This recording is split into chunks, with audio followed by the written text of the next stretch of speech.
everybody, I'm back just to give an update. I had an ultrasound on Friday, which was a saline ultrasound. It's a little bit different than a regular ultrasound. They insert saline into the uterine cavity to make it expand so they can actually see the texture of the inside lining of the uterus to make sure there's not any like little fibroids that they would see then within the lining, interior lining of the uterus. No polyps, anything like that. So I didn't have any fibroids, any polyps. It was smooth and clean. It looked good. For women who've had a C-section, having that ultrasound done, you would actually be able to even see the C-section scar. But with Mason, I did have a vaginal birth, so there's no scar to see. After the ultrasound of the uterus, she did check my ovaries, which is basically like a baseline to starting any kind of fertility procedures. You have a baseline ultrasound. And she looked at my ovaries and counted the small number of follicles on each side. And on my left side, there is a larger follicle that is 10 millimeters, which is a little bit surprising considering that I've been on birth control pill for about a week and a half now, almost 2 weeks now. And the reason for that, this is the reason why I wanted to explain a little bit more in today's video, because I had a lot of friends and family say, oh, is that great? Isn't that good? Like, oh, you've got one growing, like that's good. And at this point, that's not good. It's not bad, but it's not ideal. And so I just kind of wanted to explain that a little bit, as people seem to be confused about the process and what we're actually going for with this cycle and why that's not good. It's not necessarily bad, but it's not ideal because you want to have no follicles growing at this point. And so step one in IVF that a lot of people don't realize and don't talk about, don't think about, is actually suppression of your hormones, suppression of your ovarian function, because of the way things need to develop to make ideal circumstances for beginning IVF where it needs to begin. So this is kind of like the step one before the official start of IVF, which is where we're at right now. And that is suppression. And that's why I'm on a birth control pill. The whole point is that you take the pill to suppress your hormones so that there aren't any follicle developments happening in your ovaries. I have one. It's not very big. It's 10 millimeters, but that's still larger than the others. And the reason why this can be a problem is that if I start stimulation and that follicle hasn't stopped developing, then I could end up with one really, really, really big follicle and all the rest stay small. That's bad because in egg retrieval, you really ideally want to have multiple eggs retrieved, not just one. It kind of makes going through all of those injections and all of the time and money spent to just get one egg would be very unfortunate. So that's why it's not ideal. Ideally, we were thinking that I would have stopped birth control and started stims this weekend, and that's not what ended up happening because of that one follicle. So we are waiting. I'm still on birth control with the hopes that little guy will stop and at least not get any bigger. If I highly doubt it'll get smaller at this point, but not get any bigger from now. And that will basically mean that my body from the birth control pill has told it to stop. And that's what we need to happen.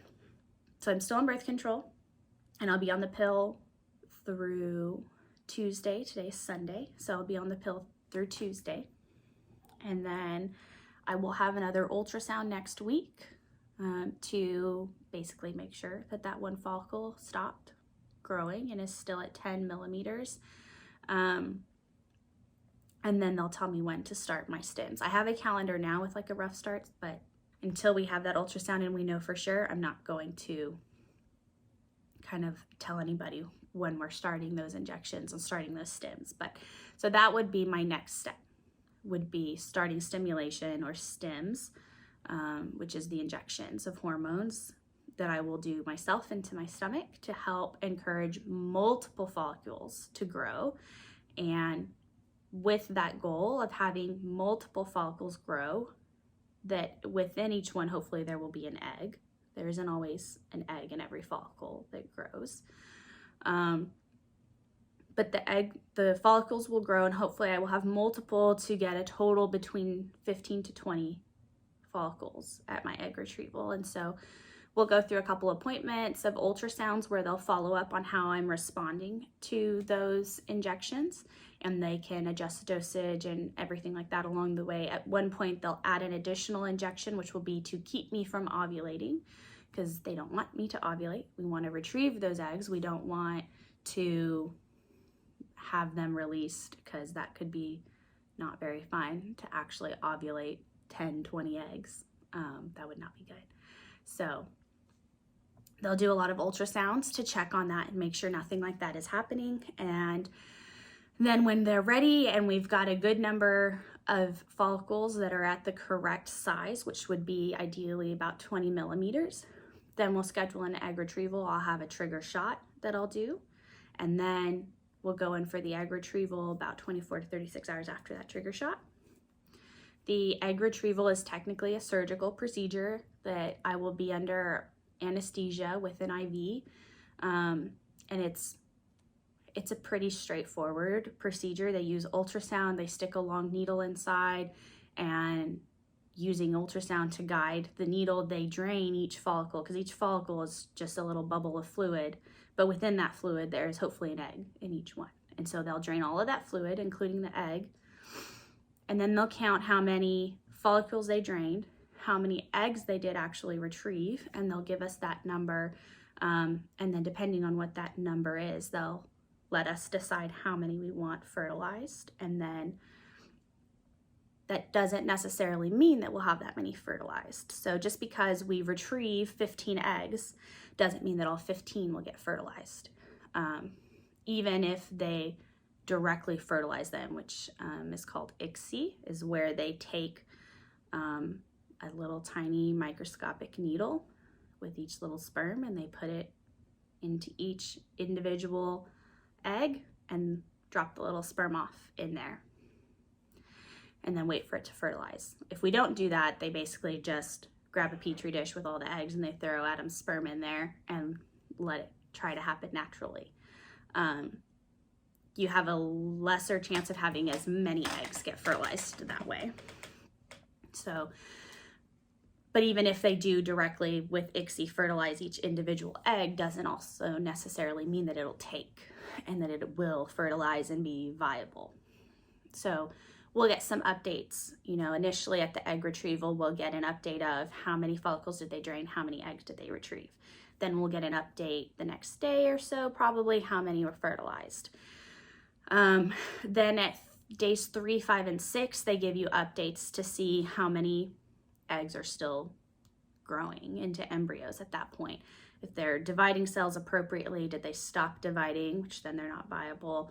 Did they continue dividing, and how many essentially make it to the blastocyst stage, which is the embryo stage of a blastocyst that you would need for a transfer. So once we have that update and we know how many of those viable, good-looking embryos we have, then we'll kind of make our decisions on what we want to do from there, which, I mean, we're pretty sure that we know what we want to do is that we'll transfer one embryo and the rest will freeze for use later. But we'll have a better idea of what those numbers are, and there's really no telling what those numbers are going to be until you have that, especially with everything having been unexplained between both Adam and I.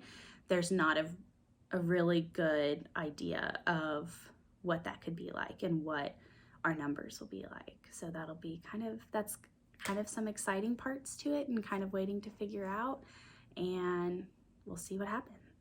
But that's after egg retrieval.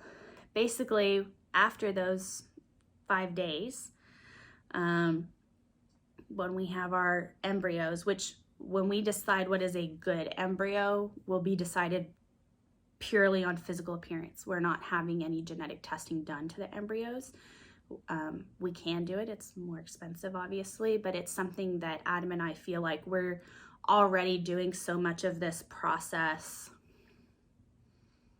in an unnatural way environment that we would like to keep some mystery to the process. We don't, if you do that testing, one of the things that you do know for each embryo is the gender. And, you know, that's one of those things that we would rather not know. We would rather wait and find that out throughout pregnancy or at birth if Adam lets me have my way.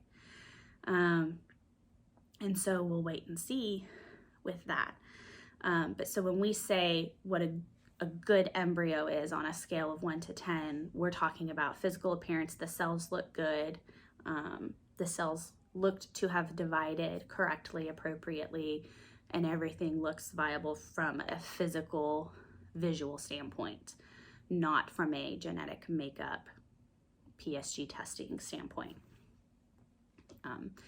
So we'll choose our best embryo and we will transfer that fresh because they won't have been frozen. Ideally, the only way that we would not do a transfer 5 days after egg retrieval would be if something was wrong with my labs, with my progesterone levels or my estrogen levels, that would indicate that I would have an overreaction to the stems, and therefore they won't continue with the transfer because it could be very painful for me. It could be very uncomfortable. There are some more risks that could be that are less likely to happen, but to keep that from happening over ovarian stimulation, it's just better to wait at that point, and then they'll freeze all of the embryos and then we'll do a transfer later. But ideally, if my numbers are good and the chances of that happening are low, then they'll go ahead and do a fresh transfer 5 days after egg retrieval. They'll transfer the best embryo, and then we have the lovely waiting process to wait until we have testing done, and they'll do blood tests to check what my progesterone, estrogen levels are, as well as HSG, to see if I'm pregnant. And then we'll go from there. If that first transfer doesn't work, then we'll do a frozen transfer where they'll take one of the embryos that we've frozen and do another transfer. And so that is why we will be freezing any other embryos that we have, is so that we have them to use if the first transfer doesn't take and we don't have to do a whole nother egg retrieval over again. That's the other reason why you want to have multiple eggs at your egg retrieval, is so that you don't have to go through the stems and the hormones and everything more than you have to. Because it's not super pleasant, obviously, to have to inject yourself, but it also makes you really bloated and uncomfortable. So it's nice to not have to do that every single time.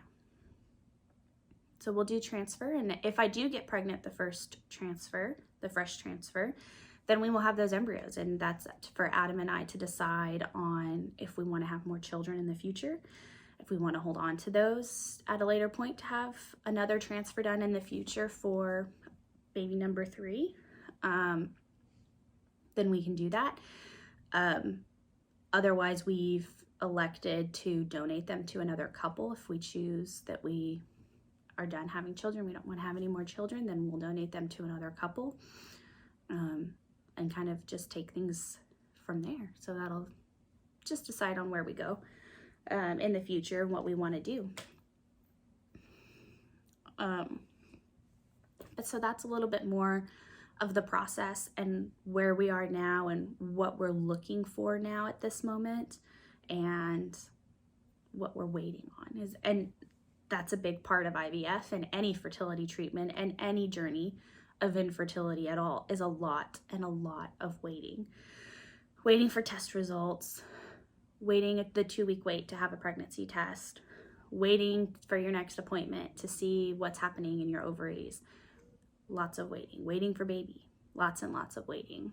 So it's all different brands and types of waiting games is what we're playing here. So right now we're still in suppression. I'm still on birth control pill, and it's fine. It is what it is. It's at least a step in the right direction for us, and we'll wait until my next appointment and see what that ultrasound looks like, and we'll go from there. And hopefully everything is good and we start stems and we start injections. I have all of my injections and everything ready to go. I have a little box set up with my vials and my syringes and the needles and everything is alcohol swabs. Everything is set up so that when I start, I have everything that I need.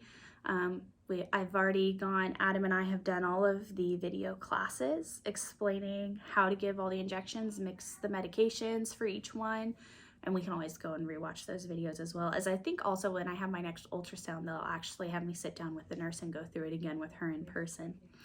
I'm pretty comfortable doing it. I'm not worried about that being an issue for me. I think I'm actually more worried about Adam having to give me injections for the intramuscular injections that go in your hip and your butt. Is he'll have to maybe practice on an orange or a lemon or something to get that quick dart motion down, because it's a little bit hard to see behind you to do that to yourself. So that'll be Adam's job to do those, which those injections are the trigger shot as well as the progesterone injections that we have after egg retrieval. We start progesterone injections, and so Adam will have to do those. We'll see how that goes. I'm sure after a few times he'll get really good at it. And the fun part about those injections is you actually continue those until you're about 10 to 12 weeks pregnant, basically through your first trimester. You can continue those injections, which with Mason, when I got pregnant, we continued the progesterone pill, which is a suppository. It's not an oral pill, and had to do that till I was about 10 or 11 weeks pregnant. And that was messy and yucky. And so in a way, I'm kind of glad to be doing injections this time over dealing with the mess of that. So I say that now. We'll see. We'll see how it goes when we actually start them and how bad they hurt. I've heard some people say they can hurt a little bit because of just where it is. And, you know, at any time you have, even when you get like a vaccine, sometimes it hurts. Just having that fluid pushed into the muscle doesn't always feel great. So we'll see how it goes.